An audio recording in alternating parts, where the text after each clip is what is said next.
Good afternoon from the WDAY News Center. I'm Tom Tucker. It's time for your Flag News Update. AAA North Dakota is asking all drivers to slow down and move over when any vehicle is stopped along the shoulder of the road or highway. Right now, the law talks about a vehicle and flashing lights, but it really doesn't talk about the people who are with that vehicle. And that's who we really want to protect. It's not about protecting a vehicle, it's about protecting the people who are in a vehicle. AAA spokesman Gene Ledusser says their new campaign is called Move Over for Me. He says state law requires drivers to move over a lane when emergency vehicles are stopped along the side of the road, but not for private vehicles. He says moving over for all stopped vehicles will help improve safety for everyone. The National Drought Mitigation Center says nearly 409,000 North Dakota residents are currently impacted by drought. More than 72% of the state is experiencing moderate drought conditions, and more than 12% is experiencing severe drought. This week's report says 99% of North Dakota is abnormally dry. And the city of Fargo is number one when it comes to drinking water in the state. The North Dakota Water and Pollution Control Convention in Bismarck crowned Fargo tops in the drinking water taste test yesterday. A blind taste test trimmed the entries from 7 down to 3: Fargo, Bismarck, and Mandan. I'm Tom Tucker with The Flag and AM1100theflag.com. First with news when you need to know. You can always count on Miller High Life, the champagne of beers. Always crisp, always easy drinking, always just right. The perfect balance of flavor and refreshment since 1903. Welcome to the High Life.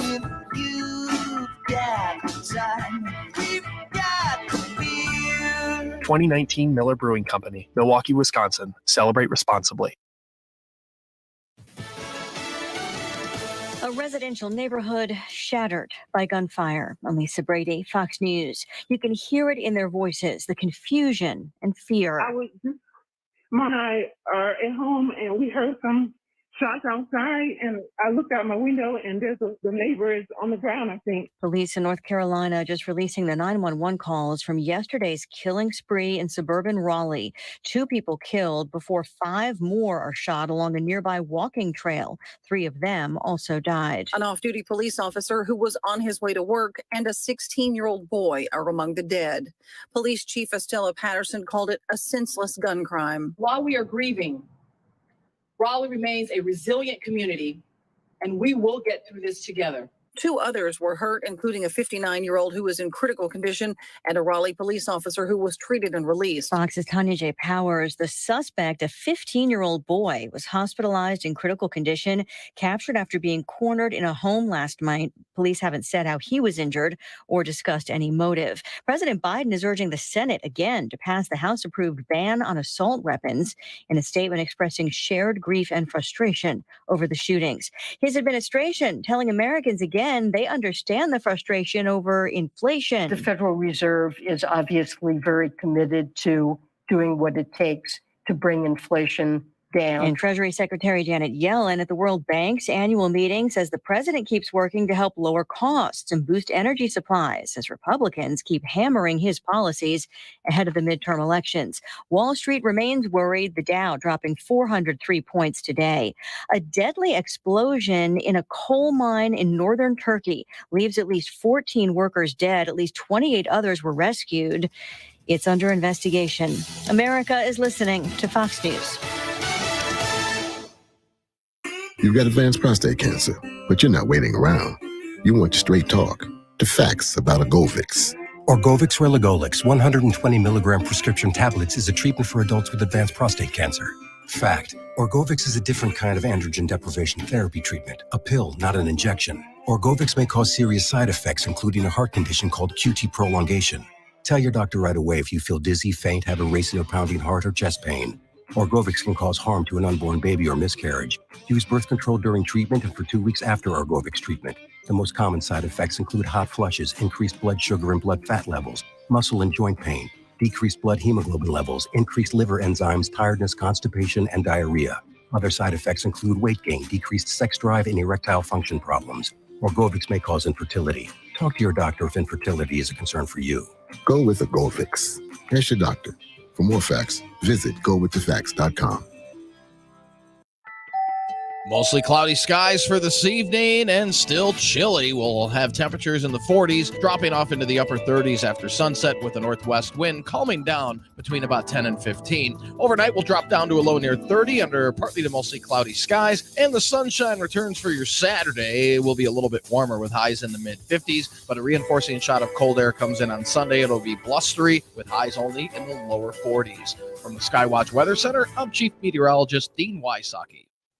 Today's weather is brought to you by Summit Carbon Solutions. The ethanol industry is critical for the North Dakota economy and our farmers.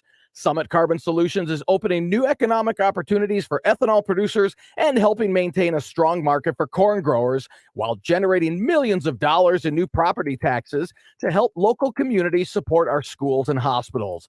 Visit summitcarbonsolutions.com to learn how this project is driving the future of agriculture in North Dakota.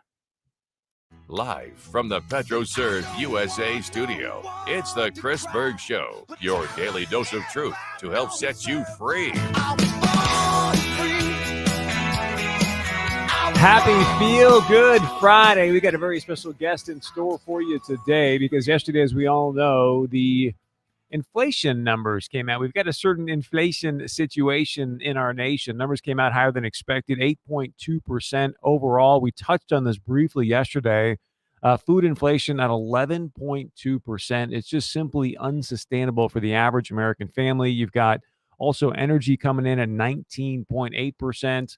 I don't know about you, but there's not a lot of people out there getting, 11, 12, 19, 20% raises year over year. So I'm very excited today. A good friend of mine, David Dietz, owns a great business here in town and introduced me to Mr. Ron Wirtz. He's with the Federal Reserve Bank of Minneapolis. He's the regional outreach director there. He's actually been with the Federal Reserve for over 23 years, and I am just ecstatic to have him with us today. So, Mr. Wirtz, welcome to the show. Really appreciate your time and joining us today. I appreciate the opportunity to chat with you, Chris, and all your listeners.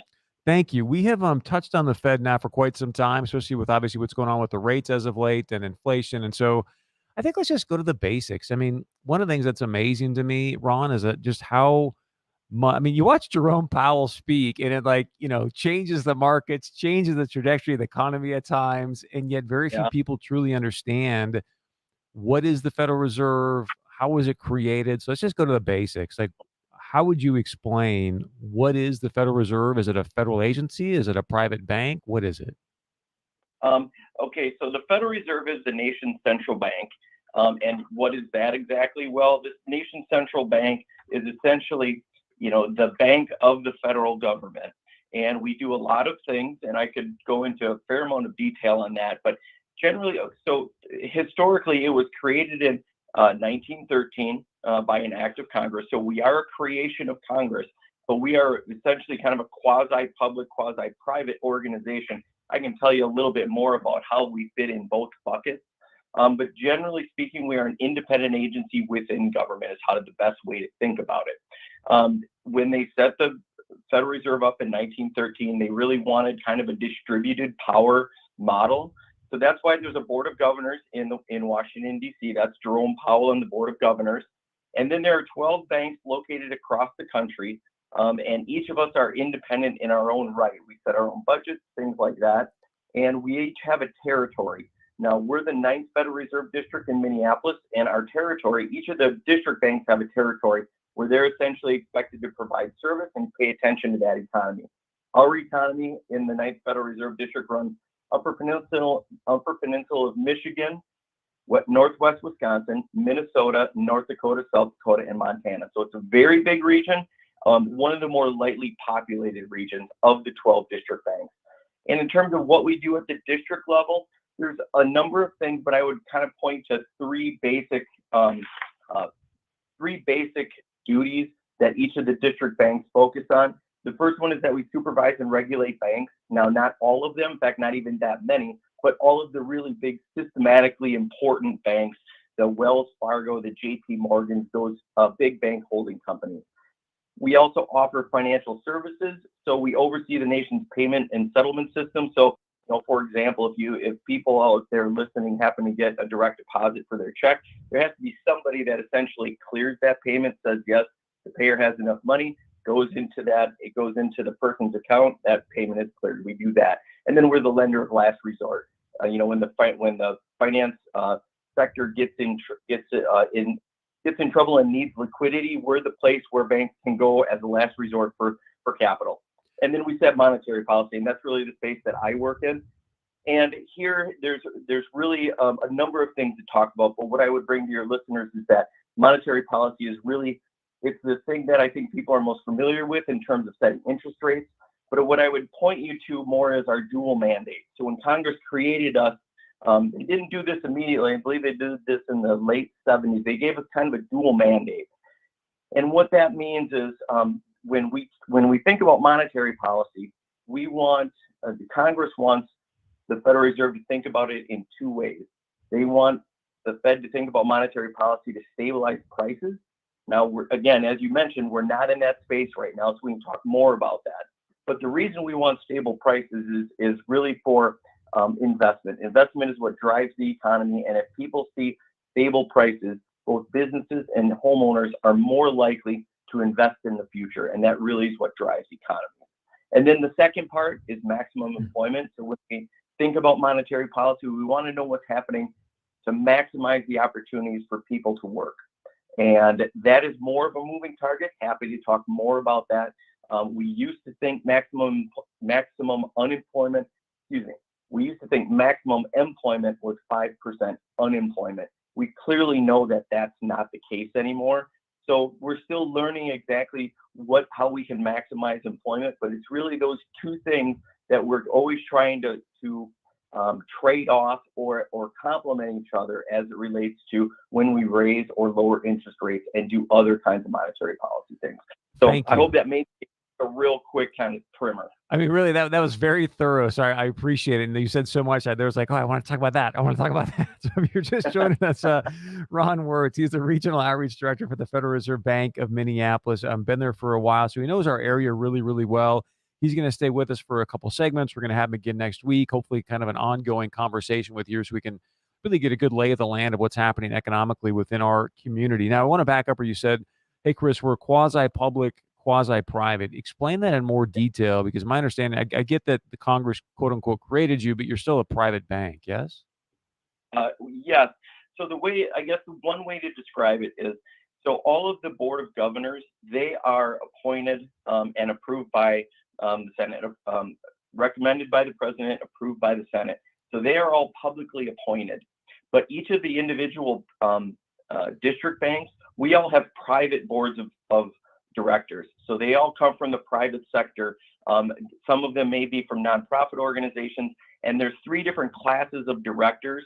So we have kind of good representation across our geography and across the economy. So we get different perspectives. So my president, Neil Kashkari, so he can get good advice, good counsel from his board of directors in terms of what they think about monetary policy and in terms of running the organization. You don't know if I've ever asked this question, so hopefully you're comfortable asking it, but like, who pays you? Is it the taxpayer that pays you guys? Well, no, we don't. We get no tax money directly from Congress. So there's no appropriation to the Federal Reserve System.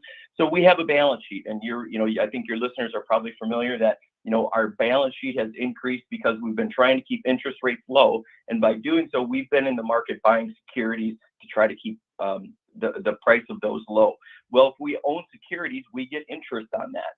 We give the large majority, especially up until this year, we were giving close to $100 billion back to the Treasury, actually, because our balance sheet was very large and we were making a lot of money. Now we take a fraction of that to run our operations, roughly about $5 billion a year.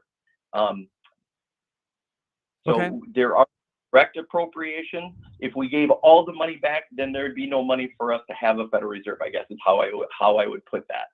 Completely understand. Again, if you're just joining us, I'm really excited to have Ron Wirtz with us. He's with the Federal Reserve Bank of Minneapolis. One of the things that you mentioned that I just wanted to push back on a little bit and see if you can explain to us is you said, hey, Chris, it's really important that we have stable prices. I want to get into that more in detail in a moment, what jumped out to you from yesterday's report.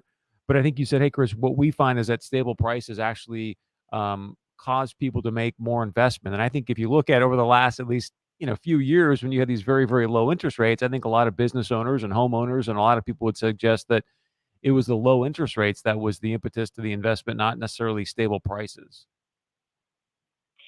Could you give me that question again? I'm not sure I understood where you're going on that. So you'd mentioned, hey, Chris, one of our mandates is to make sure that we have stable prices. So, that 2% of inflation, right? And so you would suggest that what we find is that when we have stable prices, then more people are more apt to make investments. And I guess I would say that may be true. I don't have all the data in front of me, but all I know is when I saw the very, very low interest rates, you saw a lot more capital investment, a lot more investments in real estate than maybe just not necessarily based on stable prices, but based on very low interest rates.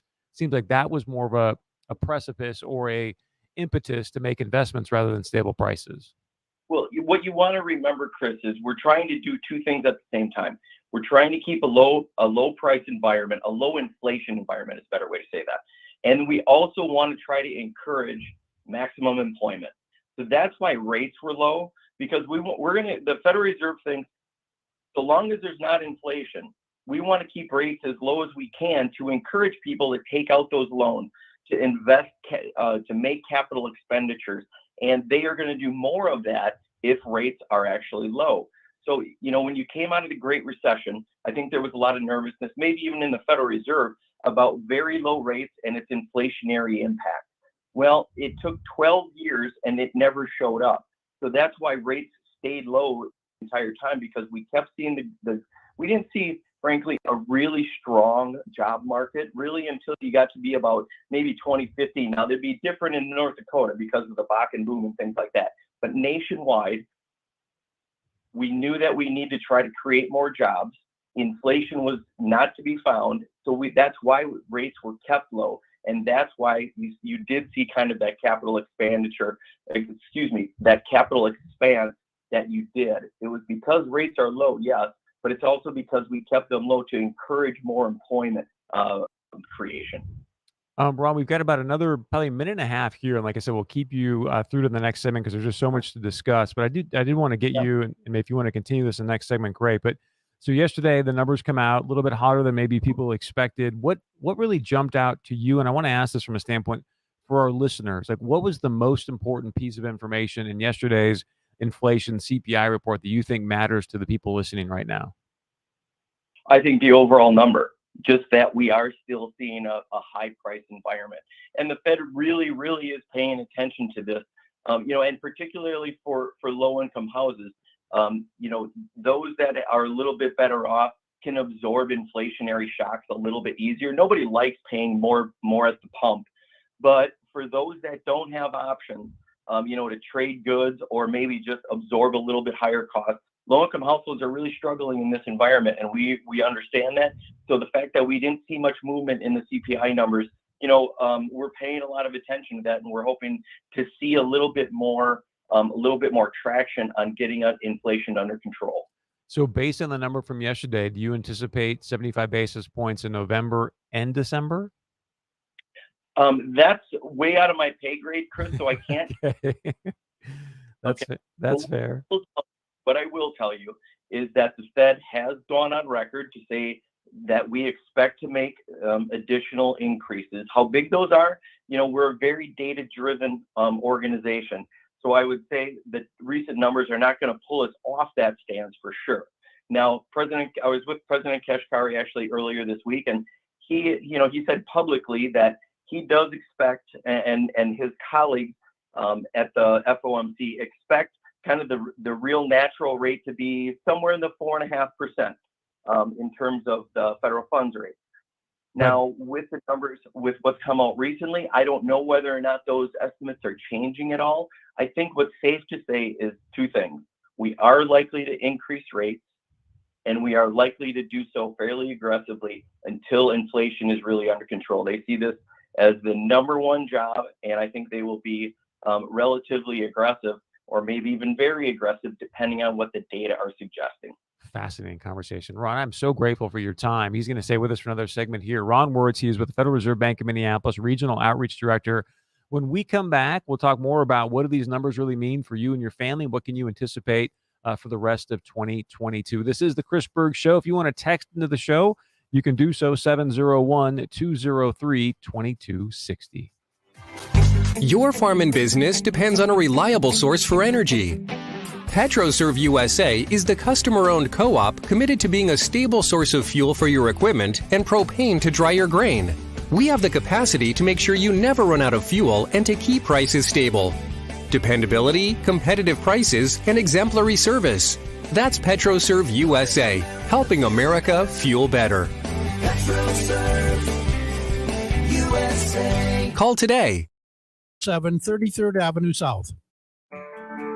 My part-time service in the Army National Guard makes it possible for me to be more for the community I call home. I'm a better neighbor because my service has taught me how important it is to be a team player. My training helps me in my classes when I give attention to detail to the task at hand.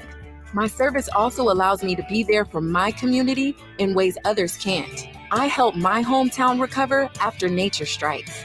My service in the Army National Guard allows me to keep my country and those I care about safe from threats. I also work with a network of professionals that help me succeed. Also, the Army National Guard's education benefits make getting a higher education a reality.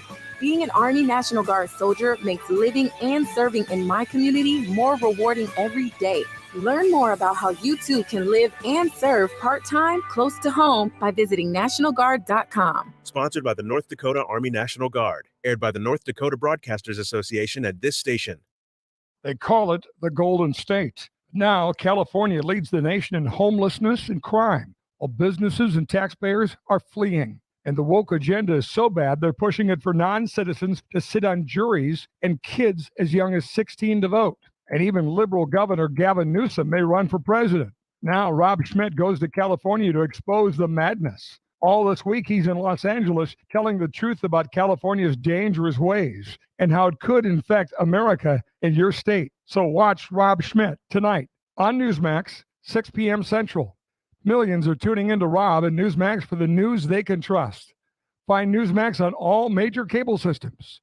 If they don't carry it, call them and demand Newsmax. Millions have made the switch to Newsmax. Tune in for Rob Schmidt tonight and make the switch to Newsmax and watch Rob Schmidt tonight. Remember, Newsmax is real news for real people. You won't look back.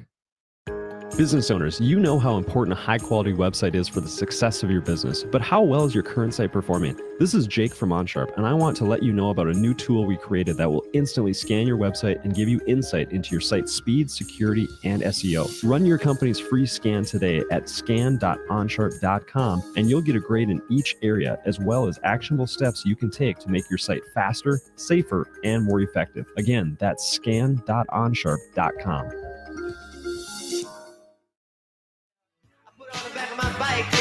We went riding down by old man Johnson's farm. I said, now overcast days never turn me on. There's something about the clouds and her mix. Perfect little song here on a Feel Good Friday as we continue our conversation with the Regional Outreach Director with the Federal Reserve Bank of Minneapolis, Prince from Minneapolis. So well done there, John. Thank you very much. Ron Wirtz is with us again, Regional Outreach Director with the Federal Reserve Bank of Minneapolis, having a fascinating conversation with him. Ron, thanks for sticking around. One thing you mentioned in the last segment is you said, hey, Chris, we're a very data-driven organization. Some people right now are questioning the data that you're utilizing to make these decisions. And what I mean specifically, I'm sure you saw this, but ARC's Kathy Wood came out with an open letter to the Fed saying you guys are risking an economic bust, suggesting you're looking at laggard data, meaning the CPI information and unemployment, rather than forward data, which is more of the markets and the commodities.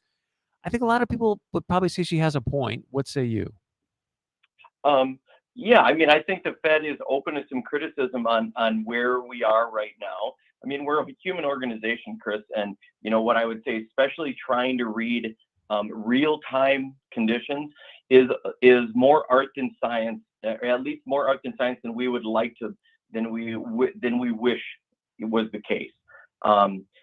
We gather, I would argue, probably as much information as is kind of humanly possible, but kind of really getting that, that absolute current condition exactly right. I don't, if anyone's doing that right now, I'd love a phone call. Me too.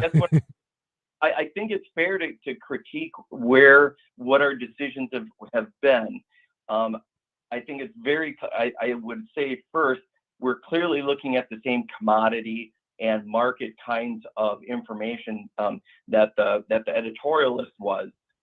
What I would say is I don't think that we're probably in agreement on how much weight some of those things should necessarily have. Like, we can't just look at commodity markets. Remember, we have to think about both inflation and employment markets.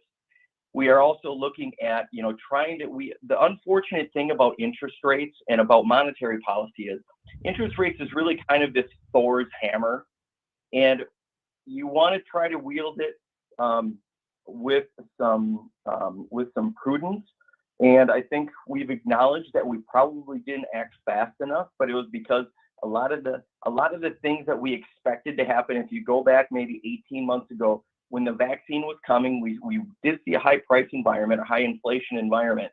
But at the time, I think the Fed and lots of other organizations really expected some of the problems that created the inflation to start easing. We expected more people to return to work. We expected supply chains to go back. We expected the rush into goods purchasing. So when the pandemic hit, one of the reasons for inflation is that everybody started buying more goods and fewer services. That's one of the reasons why the price of goods really went up, because there was a much stronger push in, kind of helped by the stimulus as well. When the vaccine came around, we expected a lot of those things to start shifting back to more normal patterns. What we didn't know is that there would be these continued surges of COVID, the supply chains not repairing as we expected. So, when we finally decided that we had to use Thor's hammer, that's why you've seen the more aggressive moves that you've seen the last 2 or 3 FOMC meetings. So we're trying, to use that in a judicious way so we can try to get prices more back in control. It's, again, we're in kind of uncharted territories in some respects, because the pandemic has created an environment that I would say is really without precedent in our lifetime. So we, just like the Great Recession really created the opportunity for learning, I guess I would say, so is the pandemic. And I think we're on a good path right now. We aren't perfect by a long shot, but we are really doing the best we can for the American people. Yeah, I think, you guys maybe are a little bit behind the curve. And so if you guys can pull off this soft landing, I mean, kudos to you to sort of thread that needle. If you're just joining us, Ron Wirtz, he's the Regional Outreach Director for the Federal Reserve Bank of Minneapolis, just having a fantastic conversation. He's going to join us again next week, and hope we can do this on an ongoing basis. You mentioned this as well, Ron, that Chairman Powell says, look, we're going to do whatever we have to do to get back to this 2% inflation rate. Why 2%? Like, it seems like an arbitrary number. Yeah, that's a great question, Chris. All of these have been great questions. I've really enjoyed this conversation. So 2%, I don't want to call it arbitrary, but what you want to think about is enough inflation to not be deflation. And the reason we picked 2% is partly because we really want to try to avoid deflation. Now, we are clearly not in an environment that's close to that, but if you go back to the basically 2010 to 2020, before the pandemic, we had a very, very low inflation rate, roughly not even up to our target of 2%, generally hid around 1.5, 1.8%. You want to be careful of ever going below zero and have deflation like you've seen in Japan, because basically that is there's also a psychological component to that if, as a consumer or as a business, if I'm expecting prices to go down, that can kind of have a reinforcing negative cycle to it, where people decide that they're not going to invest because they're expecting future prices to go down more. And there's more to it than that, but we basically set 2% as far enough away from zero, but low enough that people can sustain that kind of and absorb that kind of inflation. And again, it's actually a target. It's not a ceiling. It's not a floor. So if it's a little bit below, we can kind of tolerate it. If it's a little bit above, we can tolerate it. It's just kind of a general benchmark. thank you for that. And I do want to maybe come back to that when we have you back and just talk about, hey, when does Chairman Powell finally say, okay, we're going in the right direction enough, we can stop with the raises. But I want to get to this because I think this is one of the variables. We've got about 2.5, 3 minutes here for this. So if you want to dive into the details, that would be great. Is that I think this is a variable that we've never had before, that if you listen to like a Ray Dalio or people in that stature about what could be taking place as far as a potential recession and things like that, and that is quantitative easing. So, quantitative tightening. How would you explain quantitative tightening to a layperson like myself, and what is that going to mean from an economic standpoint? Is that going to tip us into a recession, or where are you at with that? Right. Okay. So I don't know that I can do it real quickly, but I will try. So quantitative easing, I mentioned earlier in the program. And I apologize, Ron. I don't mean to cut you off, sir. I meant quantitative tightening. Because right now we're in the quantitative tightening phase, correct? Correct. So right. it's the first time we've ever had the QT before. So what is that, and what does it mean for a person listening right now? Right. Well, it's related to quantitative easing. And the easing, I mentioned earlier that we have a very large balance sheet. Okay, so basically we're out there buying securities, buying government bonds and other things to keep interest rates low. So what we were doing when the more mature ones were coming to maturity, then we would just buy more. And basically quantitative easing means we're letting those bonds and other securities essentially mature, and we're not buying more. So that will automatically reduce our balance sheet, which is a tightening factor. So there's less money in the economy. Now, whether or not the Fed continues in any kind of aggressive sense, having higher interest rates and quantitative tightening, should kind of have compounding effects. Right now, what I would say is as you've been noting, the CPI figures are still quite high.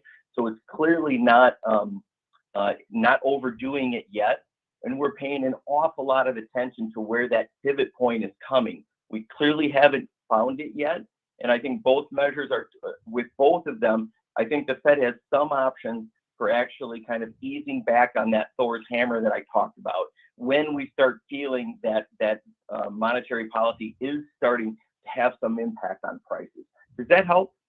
It does. I guess my understanding too is you guys have been buying some of this stuff back, which is obviously decreasing the liquidity in the marketplace, which can pose some challenges in some different arenas. But again, just due to lack of time, let's dive more into that. I think we'll talk more about too, just the overall inflation situation and more specifically within our community. But we'd love to have you back on a regular basis, Ron. This is just, at least I hope our audience has enjoyed it. I've loved the conversation. So thank you very, very much, sir. I really appreciate the opportunity to talk with you. It was a great interview. I appreciate your expertise in this, and I hope your listeners enjoyed it. Man, you have no idea how much that just warmed my heart to hear you say that I've got some even remote level of expertise in this, considering we're talking about monetary policy and the Fed, knowing your experiences. That was a huge, huge compliment, a great way to take me into the weekend. So thank you very, very much for that, sir. All right. I look forward to talking with you again, Chris. Me too. Again, Ron Wirtz, he's the Regional Outreach Director for the Federal Reserve Bank of Minneapolis. What a just fascinating and phenomenal conversation with him. He'll be back again next Friday. And hopefully you can at least begin to sort of peel back and go, okay, this is how this is beginning to impact myself and my family at the dinner table with rising prices, with inflation, and really give you just kind of a baseline understanding of the Federal Reserve. Because so many people hear, hey, Federal Reserve must be a government entity. It's not. It is a private bank, as you just heard there. Like, their balance sheet is doing A-OK. All right, stay with us. It is a feel-good Friday, thanks to Dakota Medical Foundation and Giving Hearts Day. We've got a very unique and yet important organization coming up right after this.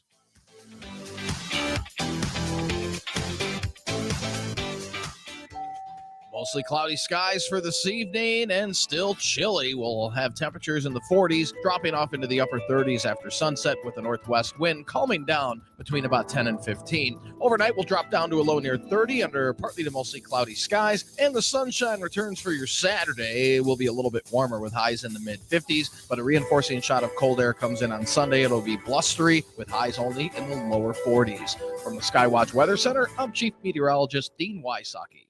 Tioga, a place to grow, a place rooted in small town values and budding with big ideas, a place with a hearty work ethic and energy that shows. Enjoy our new community center, outdoor pool, park and rec activities, thriving schools, state-of-the-art clinic, the nicest general aviation airport in the state, and a vibrant main street where opportunity abounds. Tioga is fertile ground to grow your family, grow your business, grow your career, grow your garden, grow your faith and your community.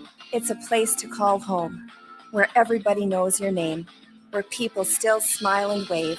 Whether you're passing through or seeking a destination, pop in for a visit. You might just decide to plant new roots. Welcome to Tioga. Come grow with us. Visit the Tioga Chamber of Commerce at tiogaND.org. Hi, Gus here from Precision Concrete Cutters Ramjack North. Due to the lack of the moisture in the soil, we've been experiencing more calls regarding foundation movement. Lack of moisture causes soil to contract and pull away from your foundation. If you notice dirt pulling away from your home, you'll need to make sure that you don't have bigger issues. Cracks in your sheetrock or outside walls, sloped floors, sticking doors and windows. Contact us today at 701-280-7038. Precision Concrete Cutters Ramjack North, your complete foundation experts.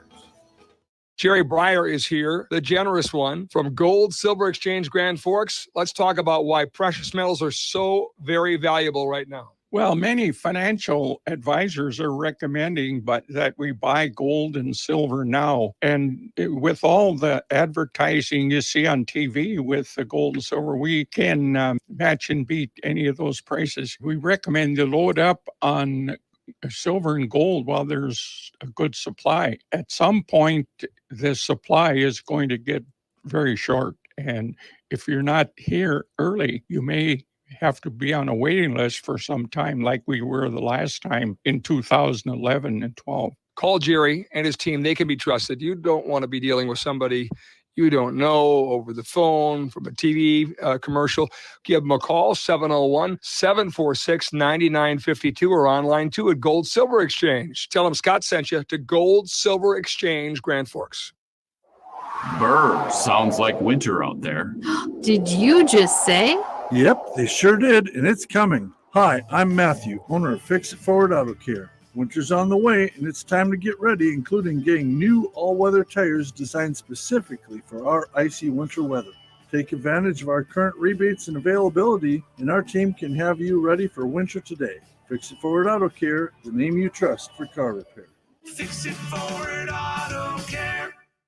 Safe shooting is a way of life at Red River Regional Marksmanship Center in West Fargo. That is why we offer safe shooting and education classes for adults who have never shot before and those that need a little refresher. They offer basic and advanced classes, and you can even take a class on mounting your scope or cleaning your gun. RRRMC has a ladies' night, so you can ask questions and learn about different classes for situational awareness and defensive safety. Find out more online at rrrmc.com and see you at the range.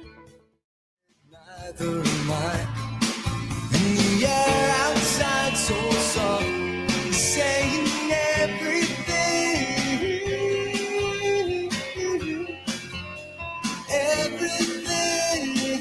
Welcome back to the Chris Berg Show, your daily dose of truth to help set you free. Now it's time for one of my favorite segments of the week. It's our Feel Good Friday, brought to you by Dakota Medical Foundation and Giving Hearts Day. We all know Giving Hearts Day. Go out and they raise just tons and tons of money. Shows how incredibly giving our community is.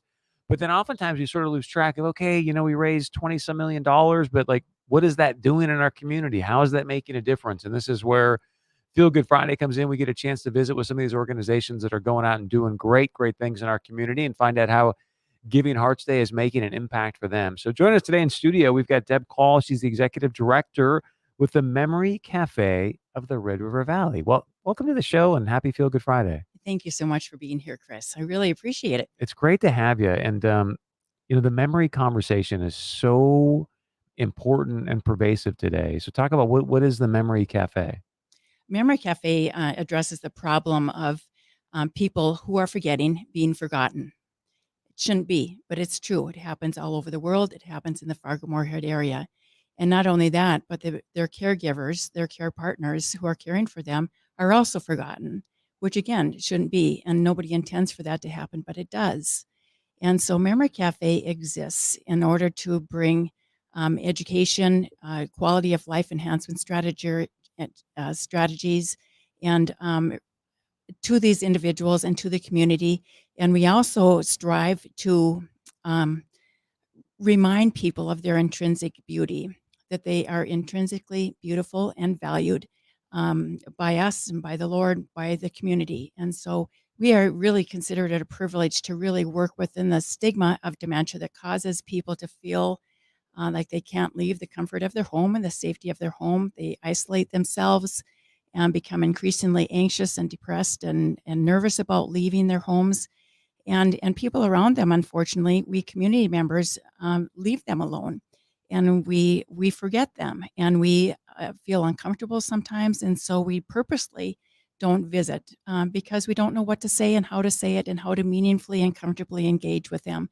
So we have a big mission, we have a big goal, and that is to provide quality education and to remind people that they are intrinsically beautiful and valued by the community. That is a fantastic mission. So the Memory Cafe, is it sort of where people can come and hang out and then have that community, if you will, and be remembered? And Right. What we do, Chris, is we provide 3 opportunities every week for people with memory loss and their loved ones to engage with each other and with various community leaders. We provide incredibly impactful education to them and to the community on areas related to memory loss. We just recently had the Swanson's Hyperbaric Clinic come to speak to us. We have numerous physicians. Dr. Donald Durovich is coming next week from UND Med School. We have pharmacists. We have Susan Johnson-Drenth just came recently to talk about legal issues. We have financial planners. So we do a wide range of educational sessions for our people who are living with memory loss and their care partners. if you're just joining us, it's our Feel Good Friday segment brought to you by Giving Hearts Day Dakota Medical Foundation. Deb Call is with us. She's the executive director of Memory Cafe of Red River Valley. And I guess one of the things I want to invite you to share with us, because everyone I talk to, especially with like long COVID now, are having kind of these mental fog moments or these, wait, I can't quite grasp that. But yet dementia is different. So I would presume, how can people start to be alerted, like, okay, maybe there's an issue here and we should go talk to Memory Cafe or you for some resources? Well, what we do, Chris, is ironically, I just spoke to somebody at a church this afternoon who said that his wife was experiencing long-term COVID symptoms and wondered if she would be welcome to attend Memory Cafe. And the answer is yes. So we don't just work with people who are living with Alzheimer's disease or related dementia. That's by far the predominant number of people who attend Memory Cafe would be those individuals. But we also work with people who are living with Parkinson's disease or MS, or like I said, just this afternoon, I had a question about long-term COVID. So if you're experiencing changes in how your brain is working and changes in your memory, how you're able to make decisions or manage your life, just in broad general terms, you can come and visit Memory Cafe. Everybody is welcome who's experiencing these neurodegenerative changes. We don't ask questions about what diagnosis this is. We don't require a diagnosis. We don't require a doctor's order. You can just show up. There's no charge ever for anything that we offer. And so it's just a very warm, welcoming, friendly environment for people who are experiencing changes in how their brain is working to join us. I would presume you're seeing a lot of people showing up then, based on like conversations that I'm having today. Right. We are really growing. Our average attendance now at our larger groups at Bethel Church and the Yumcombe Center is 51. And then we also have a caregiver support group, and that average attendance right now is about 15. So that is only for the care partner. Otherwise, all of our events are for the care person living with a memory loss and their care partner. So walk me through this. So I know there's people out there right now that are thinking about, boy, that might be me. Maybe I could really use some help here. So you're saying, hey, Chris, just show up at Bethel Church. And when you say work with me, like what does that look like? How do I sort of get onboarded into your organization and start to be part of it? Well, you can visit our website if you'd like. That is memorycaferrv.org. You can call our phone number 701-404-6712 if you'd like to speak with a retired nurse who will answer that phone and answer any questions you might have. Or you can just come. We meet at 1 o'clock from 1 to 2:30 at Bethel Church on the first and third Wednesday of every month. And we meet at the Yempcom Center on the second Wednesday of the month from 1 to 2:30. And you can just show up and see. You can visit with any of us. We have a lot of warm, welcoming volunteers who will be ready to greet you. We always have coffee and refreshments. And like I said, it's always free. Wow. Any Yeah. stories you want to share with us? Like, hey, Chris, this person showed up and they were having these challenges. We started working with them and now this happened in their life, or? We get a lot of thank you notes, Chris, from people who said, I don't know what we would have done without the support and education and partnership of Memory Cafe. I don't know what we would have done without the friendships of people at Memory Cafe, because our friends deserted us, our family deserted us. Wow. We didn't know where to go or what to do or where to turn. And so it's really a powerful impact that we are able to have with individuals who do come and consistently attend our events, because these deep, warm, sustained friendships are developed and maintained, and it's a beautiful thing to see. If you're just joining us, Executive Director of Memory Cafe, Red River Valley, Deb Call is with us. It's our Feel Good Friday segment, thanks to Dakota Medical Foundation and Giving Hearts Day. And so one of the things you've been talking about, are the caregivers. And from everybody that I talk to in that arena that is caregiving for somebody that's got dementia or Alzheimer's, it can be a real difficult challenge. It So is. do you have support programs for them as well, or? We do. We have a monthly support group that is only for the care partners, and that meets on the fourth Wednesday of the month from 1 to 2:30 at our downtown center, which is located at 1122 First Avenue North. We are on the west side of that building. And then we offer on Mondays, we have another group that's turned out to be just a very informal support group. And that's for the men and the women. They meet separately with some community volunteers. And that's also turning out to be a very powerful source of support and encouragement and sharing of resources and educational materials with those individuals who attend on Mondays. Monday afternoon, we also have an education or music therapy, or this last Monday, we had a Healing Touch health practitioner visit us. And that was really educational and really warmly received as well. So, we do a lot of different things to support our caregivers. Coming up now in November, we're celebrating our caregivers the entire month. It's National Family Caregiver Month. And we have a whole month full of activities and a special event that we're having with a chaplain from the Army. An Army chaplain is coming to speak about balancing your life. And so this is a whole month coming up in November that's supporting our caregivers. So very much looking forward to that. Good for you. I got about 60 seconds left. I'll give you the last word on just what can people do to support you and your organization now. We just an hour ago, Chris, I literally got a word that we got our first $2,500 donation for Giving Hearts Day. It was a pledge for next year. Yes, yes. So Pat Trainer and Irvin Iger and Scott Holman and that team over there at Giving Hearts Day and Impact Foundation have been really, really helpful. And their coaching has also been just indispensable to us. And so if people want to donate, we are undergoing a $400,000 mini capital campaign right now that will provide long-term sustainability for us. And we hope to raise $200,000 this year and $200,000 again next year. So we are able to receive stocks. We can take the distributions from your RMD.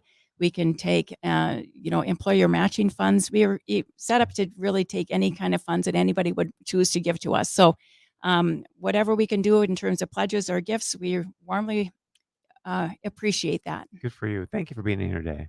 Thank you so much for having me, Chris. Happy Feel Good Thank you Friday. again for DMF.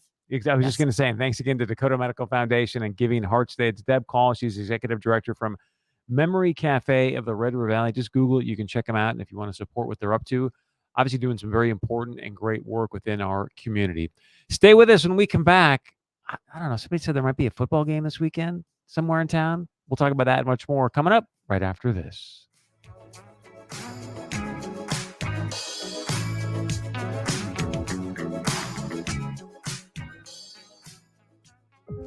Oil and natural gas help provide the things our counties and communities need. Taxes paid by the oil and natural gas industry fund schools, roads, and flood protection across North Dakota. That means we can run our farms and businesses and educate leaders for our future. It's one of the many ways oil and natural gas are making life better in North Dakota for generations. North Dakota's oil and natural gas, advancing the possibilities. Are you suffering from neuropathy? Do you experience stabbing pain, numbness, tingling, or burning in your feet? Are you tired of sleepless nights and avoiding life due to pain? If you've been diagnosed with neuropathy or are experiencing pain or numbness in your feet, call us right now before it's too late at 701-929-7505. Neuropathy is a very serious and progressive disease where your nerves start to break down. Eventually, it leads to balance problems, falls, complete loss of independence, and it can lead to amputation. Our program addresses the underlying causes and doesn't simply mask your symptoms with medication. In fact, many patients start experiencing relief from their neuropathy symptoms within weeks. There's no surgery and no use of prescription drugs. Pick up the phone right now and call 701-929-7505. Call us today at Dakota Clinic of Chiropractic at 701-929-7505 today. Anyone can get a room for gatherings. At Herd and Horns, we provide an experience. Whether it be dinner, corporate event, grad party, groom's dinner, no matter what the occasion, at Herd and Horns, you get a great time. All ages are welcome, plenty of room and games like pool, darts, virtual golf, and more, plus a private bar. Begin the booking process now. Email info@herdandhorns.com or call 701-551-7000. Herd and Horns next to campus in North Fargo, and so much more than bar food. Career politicians have pushed America to the point of no return. I'm Rick Becker running for U.S. Senate, and I aim to change that. To save America, we need to end the status quo. We need someone who will put the people ahead of special interest groups, who will stand firm against burdening our children with more debt, take down bureaucrats like Dr. Fauci, and someone who will fight against the left's crazy culture war. Vote for me for U.S. Senate, and together we will fix this mess. I'm Rick Becker, running for U.S. Senate, and I approve this message. Discover Kinder Care. Kinder Care is assisted living homes located in West Fargo, offering adult daycare services, companion care, and assisted living. All the services you need available at Kinder Care, plus home-cooked meals, 24-hour security, personal care, and more, all in a cozy family environment located on 3 acres of land in a scenic, quiet country setting in West Fargo. KinderCareFargo.com or call 701-261-3246.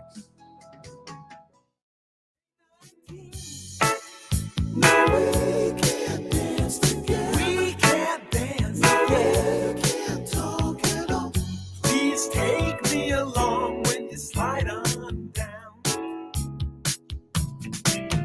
A19, that's redefined. Welcome back to the Chris Berg Show, your daily dose of truth to help set you free. Always great to have you with us. Want to remind you, if you're heading home from work today, please stop in to the local PetroServe USA and grab some gas and some goodies. Want to get to the phone here. We've got, if you want to call into the show, 701-271-1100. Again, 701-271-1100. If you want to text into the show, you can always do that as well. We've got a brand new Chris Berg Show text line. It's 701-203-2260, 701-203-2260. Dennis, welcome to the show. What's on your mind? What's your point of view? Yeah, hi, Chris. Great show. I love your show. I'm glad you had a banker on that we could talk to. Thank you. As far as him saying the Federal Reserve in 1913 was signed into law, the Federal Reserve was signed into law December 23rd, 1913. And that was on Christmas break. Now, this was before gasoline engines and airplanes. So the senators that might have opposed this were all on Christmas break, like Senator Lindbergh. He was at home. He wasn't there to sign it. Dennis, so only a handful of senators were there. I don't think it's been ratified by all the states.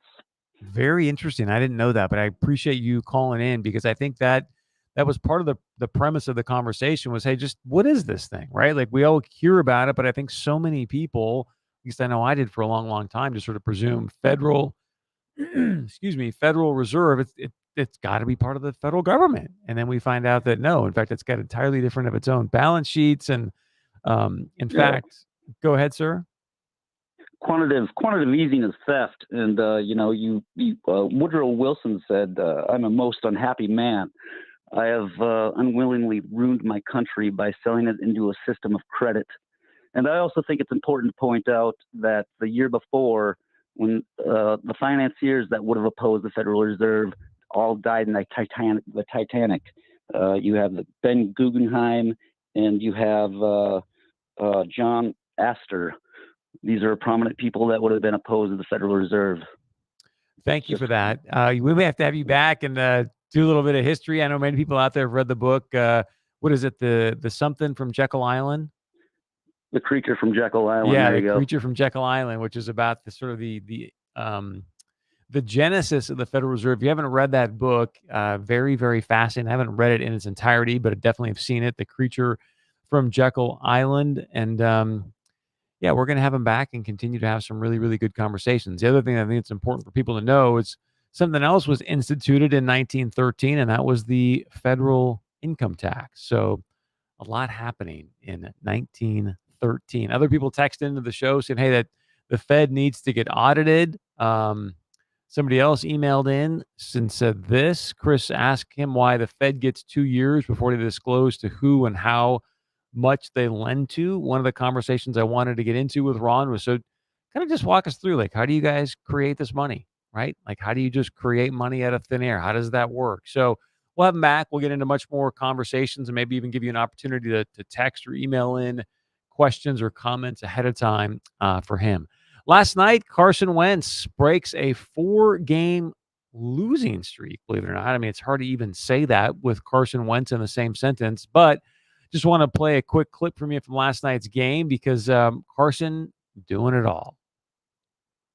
And it's a crack block right there. I mean, by the way, he is a big man, 6'5", 238 pounds, unloaded. And it's a crack block right there. If you haven't seen the highlights, so last night, guys coming around and Carson Wentz, as you just heard, 6'5", big dude, 230-something, ends up just laying out an outside linebacker. So, when they're watching film, whether that's going to be today or over the weekend or Monday, guys are going to just be hooting and hollering, knowing that Carson's stepping up and just laying hat on some big outside linebackers. So good for him for doing that. Super producer Chris Larson, I just got a notification here that the White House is about to go live with President Biden, giving remarks on lowering costs for American families. He knows the inflation number yesterday, not good. I mean, what are we, 25 days out now from Election Day? Those numbers not good for the Democrats and to hold the House. We've been saying now for a while, things are about to get crazy. And I say that because, look, I don't think it's a foregone conclusion, but there's a very strong opportunity for the GOP to take back the House. And let's remember, impeachment begins in the House of Representatives. Now, there's also conversations that the Senate could potentially the GOP could take back the Senate as well. They're looking at Nevada being a winner and Arizona being a winner for the GOP. So if they take back the House and the Senate, might be the best thing ever for our nation. I mentioned this just a moment ago. I'm going to play a little bit of this, but tomorrow, big game. It is the Dakota Marker game. NDSU taking on the Jackrabbits in the Dome, packed house, sold out. It's going to be phenomenal. South Dakota State Jackrabbits, for only the second time in FCS regular season history, the number 1 and number 2 teams in the nation will face each other. This marks the 113th meeting in this storied rivalry dating back to 1903. NDSU leads the all-time series with 63 wins, 44 losses, and 5 ties. The Jackrabbits.